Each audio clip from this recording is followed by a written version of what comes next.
ഓം ശാന്തി 7/3/2025 ബാബ ഇന്ന് പറഞ്ഞ ഇതാണ്: മധുരമായ കുട്ടികളെ, ഇത് അനാദിയും അവിനാശിയും ഉണ്ടായതും ഉണ്ടാക്കപ്പെട്ടതുമായ ഡ്രാമയാണ്.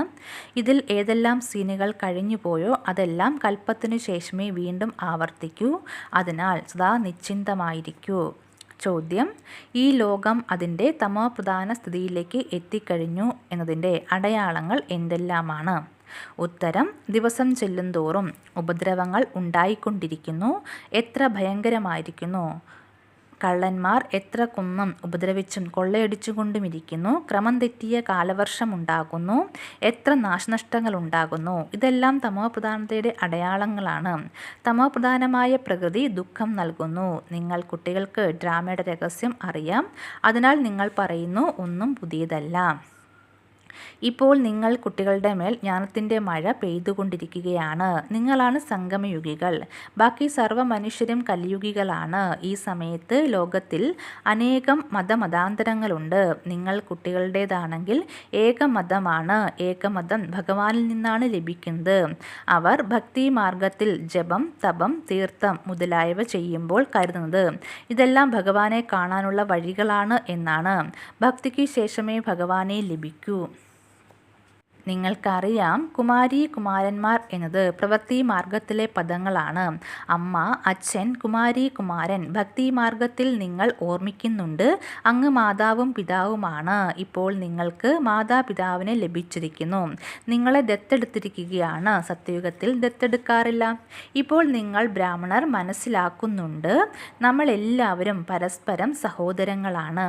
അതിനാൽ നാം വളരെ വളരെ സ്നേഹത്തോടെ പാൽക്കടലായി കഴിയണം.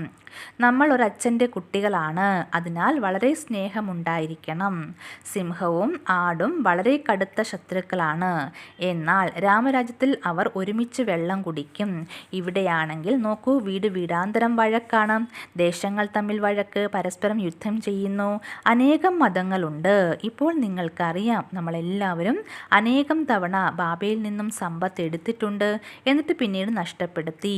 അർത്ഥം, രാവണന് മേൽ വിജയം നേടുന്നു, പിന്നീട് തോറ്റുപോകുന്നു. ഒരു ബാബയുടെ ശ്രീമത്തിലൂടെ നമ്മൾ വിശ്വത്തിൻ്റെ അധികാരിയായി മാറുന്നു. ബാബ കുട്ടികൾക്ക് മനസ്സിലാക്കി തരികയാണ്, അച്ഛൻ്റെ പേര് പ്രശസ്തമാക്കുന്നവരാണ് സൽപുത്രർ. അവർ പാൽക്കടലിലായിരിക്കും. ബാബ എപ്പോഴും പറയുന്നു, പാൽക്കടലാകൂ. ഉപ്പുവെള്ളമായി പരസ്പരം വഴക്കടിക്കരുത്. നിങ്ങൾക്കിവിടെ പാലാഴിയാകണം. ധാരണയ്ക്കുള്ള പോയിന്റ്: സദാ ശ്രദ്ധ വേണം. നമ്മൾ ഈശ്വരൻ്റെ കുട്ടികളാണ്. നമുക്ക് വളരെ സ്നേഹിയായി കഴിയണം. പരസ്പരം ഒരിക്കലും ഉപ്പുവെള്ളമാകരുത്. ആദ്യം സ്വയം നേരെയാവണം, പിന്നീട് മറ്റുള്ളവരെ നേരെയാക്കുന്നതിനുള്ള പഠിപ്പ് നൽകണം. അടുത്ത പോയിന്റ്: എങ്ങനെ ബാബയിൽ പവിത്രത, സുഖം, സ്നേഹം മുതലായ സർവ്വഗുണങ്ങളുമുണ്ടോ അതുപോലെ ബാബയ്ക്ക് സമാനമായി മാറണം. സദ്ഗുരുവിൻ്റെ നിന്ദ ഉണ്ടാകുന്ന തരത്തിലുള്ള ഒരു കർമ്മവും ചെയ്യരുത്. തൻ്റെ പെരുമാറ്റത്തിലൂടെ ബാബയുടെ പേരിനെ പ്രശസ്തമാക്കണം. വരദാനം: ബാബയുടെയും പ്രാപ്തിയുടെയും സ്മൃതിയിലൂടെ സദാ ധൈര്യത്തിലും ഉല്ലാസത്തിലും ഇരിക്കുന്ന ഏകരസവും അചഞ്ചലരുമായി ഭവിക്കൂ. ബാബ മുഖേന ജനിച്ചപ്പോൾ തന്നെ എന്തെല്ലാം പ്രാപ്തികൾ ലഭിച്ചുവോ അതിൻ്റെ ലിസ്റ്റ് സദാ മുന്നിൽ വയ്ക്കൂ. പ്രാപ്തി അചഞ്ചലവും ദൃഢവുമാണെങ്കിൽ ധൈര്യവും ഉല്ലാസവും അചഞ്ചലമായിരിക്കണം.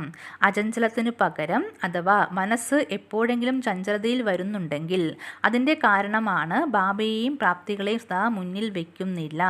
സർവപ്രാപ്തികളുടെ അനുഭവം സദാ മുന്നിൽ, സദാ സ്മൃതിയായിരിക്കുകയാണെങ്കിൽ എല്ലാ വിഘ്നവും സമാപ്തമാകും. സദാ നവോന്മേഷം, പുത്തൻ ഉല്ലാസമുണ്ടാകും. സ്ഥിതി ഏകരസവും അചഞ്ചലവുമായിരിക്കും. സ്ലോഗൻ: ഏതു വിധത്തിലുള്ള സേവയിലും സദാ സന്തുഷ്ടമായിരിക്കുന്നവർ തന്നെയാണ് നല്ല മാർക്ക് വാങ്ങുന്നത്. അച്ഛാ, ഓം ശാന്തി.